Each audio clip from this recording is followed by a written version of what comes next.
Hello and welcome to another episode of Insurance in Canada. My name is Rick Pineda. So glad you can join me for another episode. On today's episode, we're going to look at three stories. The first story, we're going to look at the frequency and severity of tornadoes in Canada is increasing and how that could impact the insurance market. The next, we'll be looking at auto theft instances in Alberta ever increasing, putting further strain on an already strained insurance market for automobile insurance in Alberta. Lastly, we're going to take a look at the results of the ice storm in Ontario and Quebec back in March of this year, how those claims have totaled up so far amongst the insurance industry. So without further ado, let's take a look at insurance in the news.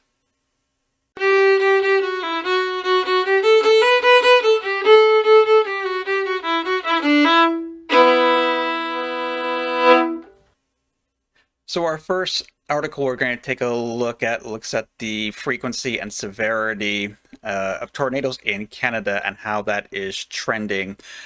Tornadoes is not one of those weather phenomenon that affects Canadians equally throughout the entire country. Some areas are more prone to tornadoes than others. When it comes to tornadoes, the damage they can cause is severe. However, the area that they can actually impact is not as wide as, say, an ice storm or a hurricane. So tornadoes would happen more frequently, but like I said, the impact and the areas where they occur is not as widespread as certain other types of weather phenomenon. So let's take a look at this story, how tornado frequency and severity is trending in Canada. Tornado frequency more than doubled nationwide over the past decade compared to previous 10-year period, finds a new study from My Choice Financial Inc. And Ontario tops the charts when it comes to these weather phenomena. Most recently, on June 20th, a tornado touched down north of London, Ontario. Strong thunderstorms moved through southern Ontario that day, produced a short-lived EFO tornado near the community of Lucan. The Weather Network reported the enhanced Fujita scale assesses storm severity. Some minor damage occurred, including broken branches, downed trees, and crop damage. On May 26, back-to-back EF1 tornadoes through Alberta's Lac-La-Biche region, northeast of Edmonton, peeling the roof off a home near Atmore and snapping trees along two narrow damage paths that stretched up to 21 kilometers, InsurTech My Choice says in a press release last month. So EFO, EF1 near the bottom of the scale. I'm sure many of us have seen the movie Twister, and we're all familiar with the F5s and what they can do, although this is a bit of a different scale than what they used in that movie. So even with those tornadoes, you wouldn't want to be near an EFO or an EF1 for sure. But luckily, those instances on the lower scale of the severity of tornadoes that could have occurred. While no injuries were reported, the early season twisters serve as a vivid reminder that Canada's tornado threat is intensifying and shifting toward more populated areas. To better understand the dynamics of tornadoes across Canada, My Choice conducted an in-depth study to identify which parts of the country face an increased risk. In 2025, the InsurTech tapped into Western University's Northern Tornadoes Project.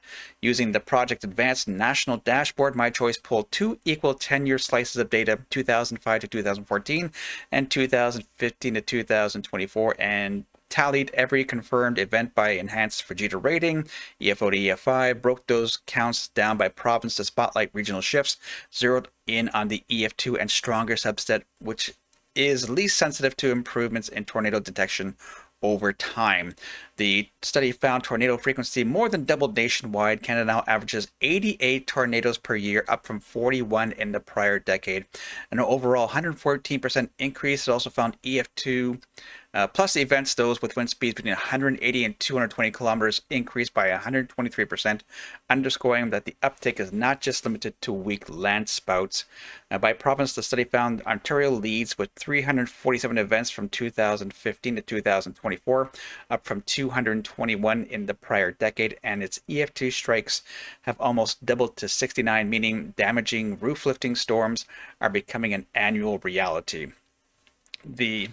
Of course, the when it comes to tornadoes, it's kind of like most other weather phenomenon. There's not much you can do about it in terms of trying to combat it. It's going to happen. It's going to happen, and the only real way to combat it is just not live in an area that is prone to tornadoes. If you do, then you're prepared for them. Otherwise, now they do happen. I know in Ontario, it's been a while since they've happened in a more populated area. I remember quite a few years ago, it did touch down in Markham, Ontario, and of course, a couple of decades ago, the big one that happened in near Barrie, Ontario. So they can happen in more populated areas, but they do tend to occur in more rural areas, at least from what I've observed, of course. Quebec saw the steepest climb, jumping to 206 tornadoes from 68 as EF2 counts exploded from 11 to 52, a surge that shifts the province firmly into the significant storm category. Alberta logged 109 tornadoes, up 51%, while EF2 slipped slightly from 12 to 9. Manitoba edged up to 76 tornadoes and boosted its EF2 tally from 6 to 9. Saskatchewan recorded a slight dip to 125 tornadoes, yet EF2 twisters leapt from 9 to 14. From an insurance perspective, when it comes to tornadoes, most Canadian home insurance policies cover windstorm losses, such as roof and siding repairs, blown-in rain, and debris cleanup. Comprehensive auto coverage also handles hail-damaged vehicles. Yes, that is true. Homeowners policy, condo policy, any personal lines, personal property type policy, tenants policies, windstorm would always be covered, of course. But these days, though, what you find with the home insurance policies, and even some tenants, condo unit owners policies, you'll have a separate deductible for wind and hail. So once upon a time, it used to be just the one deductible that applied to all perils under a policy, except for maybe like earthquake damage. But these days, most insurance companies have gone to a separate deductible for specifically windstorm and hail, and are normally be higher than what you'd find on the policy deductible. So with the increase in these incidents, the insurance industry has responded with the increased deductibles. Of course, if you're in an area that's more prone to windstorms, tornadoes, you might even find difficulty in obtaining those coverages. And even in those cases, if you could find it, the cost for those particular perils, because along with the independent deductibles for those perils, they normally charge a separate premium for those perils as well. So you'll find quite the increase in the cost for that coverage, as we saw a couple of weeks ago when we looked at the issue with Calgarians trying to obtain insurance for hail. Just the price of those policies, because of the hail coverage alone, was in the 5 figures for a lot of people in Calgary. So you might find in different areas of these provinces that we looked at in this study, those areas that are more prone to tornadoes might see their premiums be increased just for that particular peril. What catches many homeowners off guard is the wind hail deductible, which we talked about, often $2,500 or more, and rebuild limits that haven't kept pace with construction costs. Tornado damage is covered more often than people think, but only if you've got the right limits and you understand your deductible. My Choice recommends the following preparation measures. Make sure the policy includes guaranteed replacement costs. So guaranteed replacement costs, if you're not familiar, your policy, if it has replacement costs, means that if the building, the dwelling is destroyed, the company will pay to rebuild the house. With guaranteed replacement costs, of course, with normal replacement costs, they will pay up to the limit on the policy. With guaranteed replacement costs, even if it turns out that it costs more than the building limit on your homeowner's policy to rebuild the house, the company will pay whatever it costs to rebuild the house with guaranteed replacement costs. Not every house is going to qualify for guaranteed replacement costs, but if you can get it, never mind windstorm, just for peace of mind for any peril, you'd want to have that coverage. Check sublimits for outbuildings and landscaping. Maintain an up-to-date digital inventory of possessions. Harden the property by anchoring patio furniture, trimming dead branches, and storing an emergency kit. Yeah, you can try anchoring patio furniture, but tornadoes, if they want what you got, they're going to take.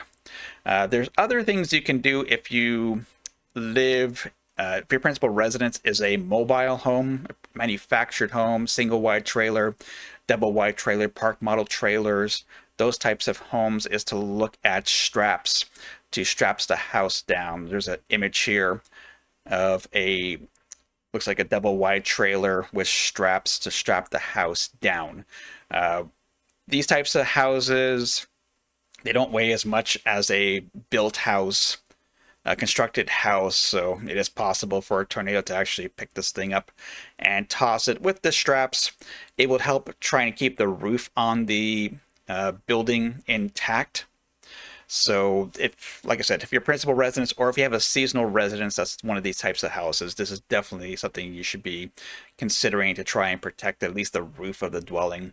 It is possible to use these straps on houses themselves. I've seen that in Florida when hurricanes are about to approach. I know one person from the last hurricanes that occurred back in September, the back-to-back ones, one person, I think it was in the Orlando area, used these types of straps to strap his bungalow down, and it came through the hurricanes more intact than his neighbors did. But that was with a hurricane, with a tornado. I imagine, especially if it's going to be an EF2 or stronger, I seriously doubt strapping your house down is going to result in much. If that tornado's gunning for your house, it's going to take that house. So, unfortunately, it's not always good news when it comes to trying to keep claims costs down, to try and keep those premium costs down when certain events like tornadoes are increasing over the decades, and we see an increased trend for these types of events. Next up, we're looking at, speaking of increasing trends in vehicle thefts in Alberta and how that is impacting the Alberta insurance market there. So soaring auto theft claims strain Alberta's insurance markets. Auto theft claims rise to 110 million, up 65% since 2021. In a 4-year period, up 65%. But that's nothing unusual. You're seeing this increase, uptick in auto thefts across Canada, but 65% is pretty substantial for an individual province. Auto theft costs in Alberta surged last year, continuing a dramatic climb over the last 3 years, placing immense pressure on the province's already strained auto insurance system. Citing newly released data, the Insurance Bureau of Canada said auto theft claims reached 110.3 million in 2024, a 65% increase since 2021. Calgary and Edmonton were particularly hard hit, experiencing 81% and 79% increases in theft claims, respectively, over the same period. Since 2014, auto theft costs across the province have skyrocketed by 161%, the IBC report added. So, yeah, normally urban areas is where you're going to see the higher incidences of automobile thefts. So Calgary and Edmonton seeing those big numbers is not too surprising. You see the similar things across Canada in all the major urban areas. Aaron Sutherland, Vice President, Pacific and Western IBC, urged action as the provincial insurance system is already under tremendous strain from tariffs, inflation, growing legal costs, and rising vehicle repair and replacement costs. The rise in theft costs exacerbate the existing challenges of inflation, escalating legal expenses, and risking vehicle repair and replacement costs. Sutherland emphasized the urgent need for more measures to combat auto theft, despite the provincial government's initial steps to address the auto theft issue, including only allowing people with an Alberta driver's license or ID to register a vehicle for someone else. It's a measure I don't know if that exists in other provinces. Local auto insurers are urging the provincial government to implement several key actions. First off, prohibit vehicle information number VIN override functions. Currently, registry agents can override the VIN input systems, allowing for the entry of invalid or unconfirmed VINs. This loophole makes it easier to alter vehicle info for fraudulent or theft purposes. Prohibiting this override function would make it significantly harder to re-VIN stolen vehicles or export them. I'm surprised this hasn't been addressed a long time ago. I don't know here in Ontario if your average employee at a Service Ontario could override a VIN for unconfirmed or invalid VINs, but yeah, that's definitely something.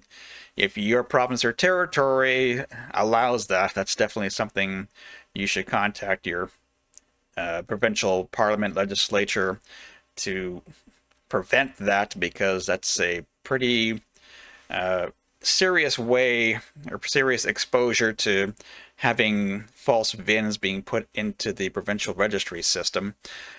Update and standardize vehicle bills of sale. Implementing standardized vehicle bills of sales would create a more robust system, making it more difficult to sell stolen or re-VIN vehicles. Okay, somebody would have to explain how that would work to try and prevent stolen vehicles, standardized bill of sale. But restrict third-party vehicle registrations to dealerships. Limiting vehicle registrations to licensed dealerships would reduce the risk of fraud by preventing individuals from registering stolen or re-VINed vehicles. Third-party vehicle registrations to dealerships. I guess I'm not familiar with the system in Alberta besides third-party registrations to dealerships. I suppose private sales is not considered a third-party vehicle registration since it's one party selling to the other. Implement an insurance validation program, and an IVP would enable law enforcement and provincial auto registries to instantly verify active vehicle insurance, serving as a deterrent to uninsured driving. Yes, but that doesn't exactly address the issue of vehicles thefts. I know here in Ontario, there's no way for the police to know if a liability card that's presented to them is a valid liability card or if their insurance is still valid on that card. So in other provinces that have government-run insurance, like British Columbia, for instance, the police do have access to ICBC's database to know if the vehicle that they're stopping is insured, assuming it's a BC registered vehicle. So it's easier in those provinces that have that government-run insurance, since every vehicle at the mandatory coverages would have to be purchased through that Crown Corporation. So it would have that database of all vehicles in that province, whether they're insured or not. It'd be a little difficult for those provinces that have private insurance schemes like Ontario, Nova Scotia, and Alberta, since there's no one database that contains all this information. So, but like I said, that goes more toward uninsured driving than vehicle thefts. Of course, the biggest way to prohibit or to try and combat auto theft would be to give the resources necessary to law enforcement to try and combat auto theft, because in the end it's law enforcement's job to try and combat that. The insurance industry can help support, but like I said, it's law enforcement in the end that's going to be the main thrust to try and combat that. Adding to the complexity, Alberta has maintained auto insurance rate freezes or caps below the actual cost of providing coverage for the past 3 years. This prolonged government mandate has led to an unsustainable situation where insurers paid out $1.17 in claims and expenses for every $1 earned in premium in 2024. You see this sort of disparity when it comes to automobile insurance across Canada. So that's not something that's really unique to Alberta. Every province, it's difficult to try and make a profit when it comes to automobile insurance. But in Alberta, they have a system when it comes to insurance companies trying to request rate changes. Their system, from what I understand, it's a maximum percentage that can be increased, and that percentage is dictated by the regulator in Alberta. So, but that increase, that percentage increase, that regulated increase is only for good drivers. In Alberta, however, that from what I understand, that applies to 80% of the drivers in Alberta. So because of that restriction that the Alberta government places on the auto insurance industry to increase their rates, it has caused a lot of friction between the auto insurance industry and the Alberta government, such that last year, I believe, there was 2 insurance companies that pulled out of the market in Alberta, Aviva Direct and Sonnet Insurance, from what I recall. So yeah, eventually the insurance industry, if they have to be forced to do something they really don't want to do, they have no issue with actually pulling out of a market, as we saw with those 2 particular insurance companies. So the Alberta government had to relax some of their restrictions when it comes to being able to charge a certain percentage. But that was just from claims costs in Alberta that was causing this stress. Adding the issue when it comes to vehicle theft claims costs on top of everything else is making the situation pretty untenable when it comes to Alberta. So they've had to take some steps to try and resolve this issue, to try and prevent any further insurance companies from leaving the market.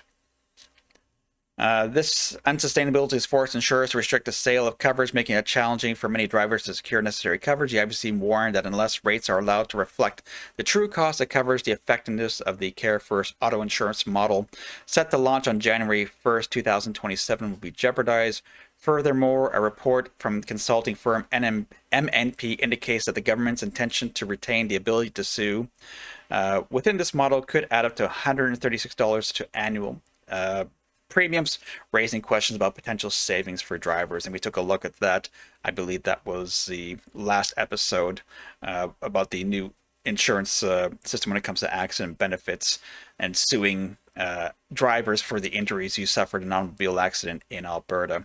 But taking a look at the types of vehicles that are being stolen, I mentioned this organization, Ekate Association, and that's the organization that tries to combat automobile insurance fraud, but they also keep a list of the most stolen vehicles in Canada. This is their website here.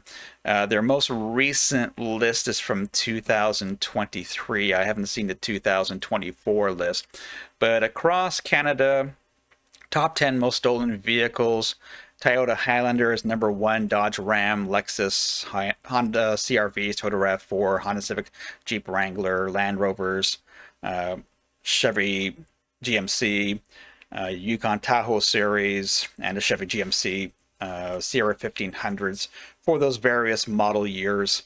So pretty much any pickup truck you see on this list are stolen to be used in other crimes, because they can carry so much. That's the vehicle you'd want in order to try and commit a robbery somewhere.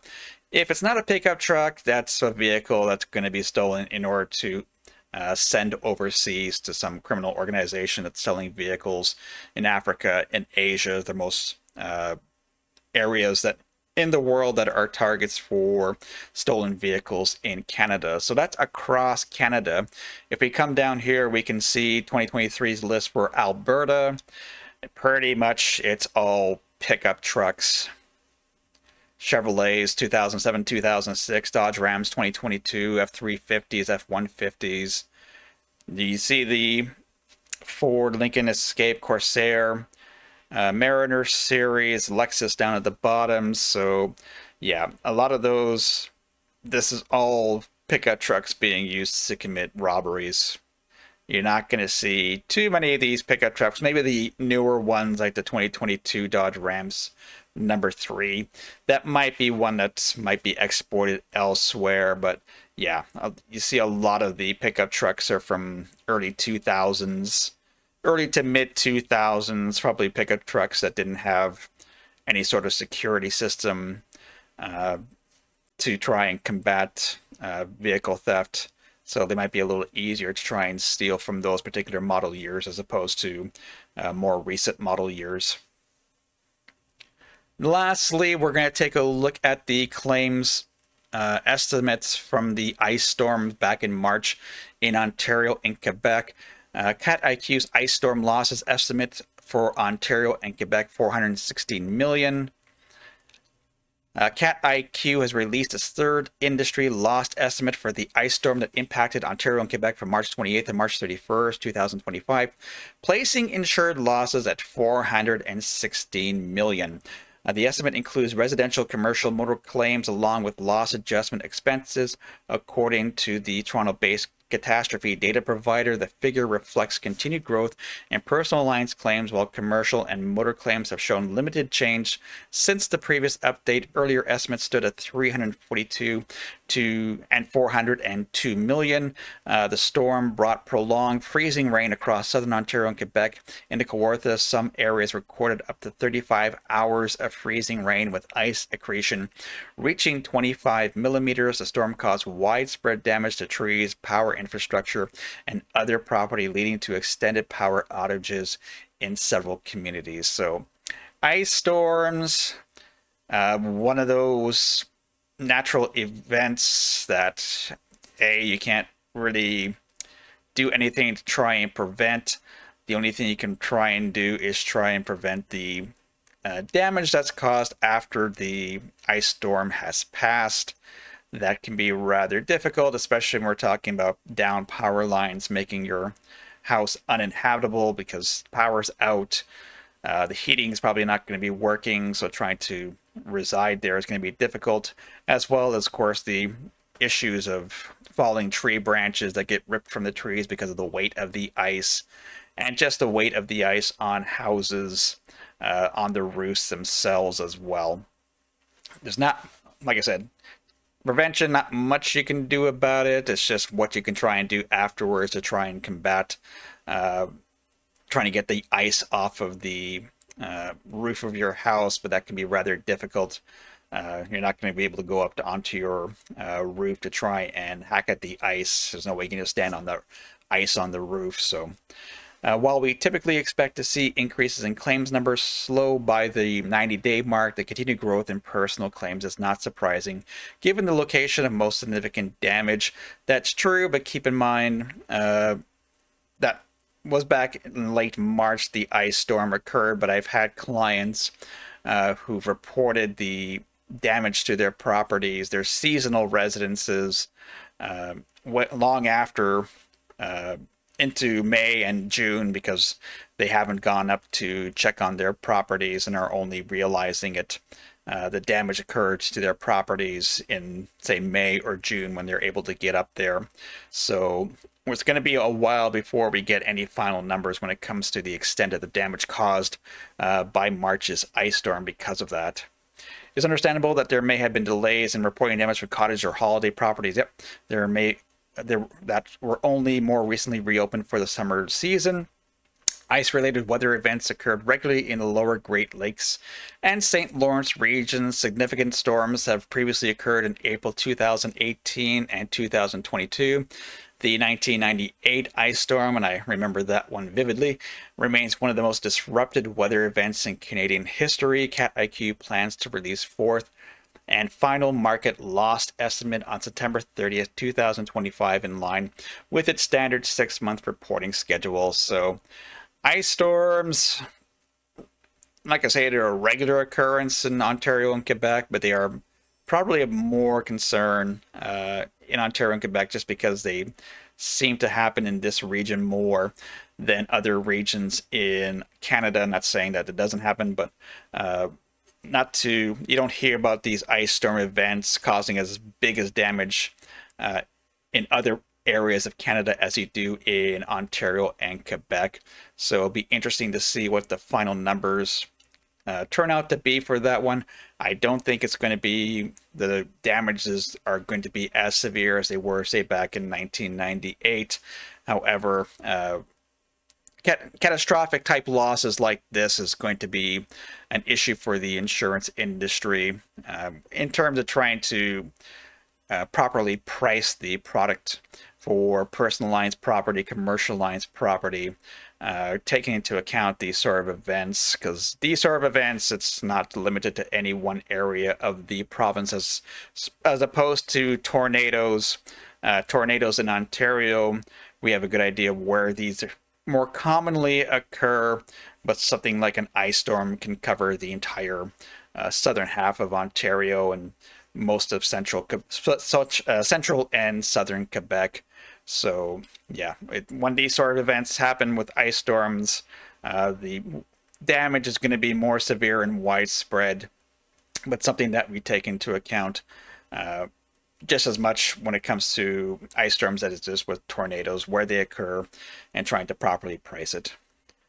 So that is it for me for today. I want to thank you for joining me. If you like what I do here, please like and subscribe for more. Don't forget to follow Insurance in Canada on X for comments on other stories, as well as keeping up to date when I release new videos. So until next time, bye-bye.